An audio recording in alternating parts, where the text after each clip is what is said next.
মনে রাখবেন, আমরা দেখতে পাচ্ছি আমাদের রাজ্যে 22 লক্ষ পরিযায়ী শ্রমিক আছে যারা বাইরে কাজ করেন। এমনি দয়া করে কেউ নিয়ে যায়নি, তাদের স্কিল আছে।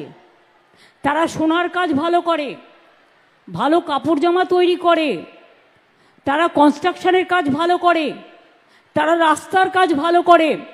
তাদের ডেকে নিয়ে যাওয়া হয়েছে জামাই আদর করে, আর আজ তাদের ভাগ্যে জুটছে লাঞ্ছনা আর বঞ্চনা, অত্যাচার, অনাচার, অনাহার। আমি আজকে যখন আসছিলাম খবর পেলাম বারাসাতের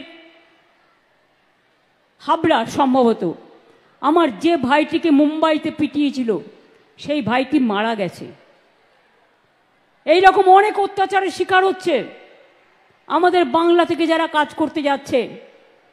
আমি মানুষের জানবার জন্য বলবো, আমাদের বাংলাতেও কিন্তু 1.5 কোটি মানুষ বাইরের আছে যারা কিন্তু এখানে পরিযায়ী শ্রমিকের কাজ করে।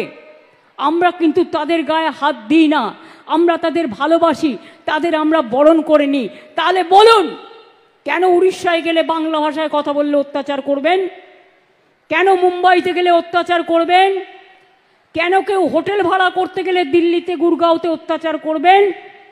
কেন উড়িষ্যায় করবেন? কেন গুজরাটে করবেন? কেন সব জায়গায় অত্যাচার করবেন? আমাদের মানুষদের কি মানুষ বলে মনে করেন না? বাংলার ছাত্রছাত্রীদের মেধা, বাংলার শিক্ষক শিক্ষিকাদের মেধা, বাংলার গবেষকদের মেধা সারা বিশ্ব প্রণাম জানায়, সারা বিশ্ব সালাম জানায়। তাই জেনে রাখবেন, কোমরের শিকল বেঁধে গুজরাটের লোকেদের ট্রাম্প তাড়িয়ে দিলেও আমেরিকান প্রেসিডেন্ট বাংলার মেধাকে তাড়াতে পারে না। তার কারণ ওদের ছাড়া হার্ভার্ড চলে না, অক্সফোর্ড চলে না, মনে রাখবেন কলম্বিয়া চলে না, ওদের ছাড়া সান ফ্রান্সিসকো চলে না। নাসা থেকে ভাষা ওরাই আছে। তাই এই পরিযায়ী শ্রমিকদের বলছি, ফিরে আসুন। যারা বাংলার লোক বাইরে কাজ করেন তাদের জন্য একটা প্রজেক্ট আমি তৈরি করেছি। তারা আসলেই গাড়ি ভাড়া বাবদ 5,000 টাকা পাবেন। তাদের জন্য পোর্টালও করে দেওয়া হয়েছে। বিডিওদের কাছে নাম লেখালেও, আমাদের পাড়া আমাদের সমাধানের কাছে নাম লেখালেও সেগুলো ডিএম এর কাছে চলে যাবে, এসপির কাছে চলে যাবে। আইসিরা যদি এরকম সন্ধান পান দিয়ে দেবেন এসপির হাতে। আমরা তাদের ফিরে আসলেই 5,000 টাকা দেব। আর 1 বছর বাবদ, মানে শুরু হবে যেদিন থেকে, তার আগামী 1 বছর প্রতি মাসে তারা 5,000 টাকা করে পাবে, যতক্ষণ নিজে পায়ে না দাঁড়াচ্ছে। আসার সাথে সাথে খাদ্যসাথী কার্ড পাবে, বিনা পয়সায় রেশন। স্বাস্থ্যসাথীর কার্ড পাবে, 5 লক্ষ টাকা চিকিৎসা। বাচ্চাদের পড়াশোনার জন্য কোনো পয়সা লাগবে না।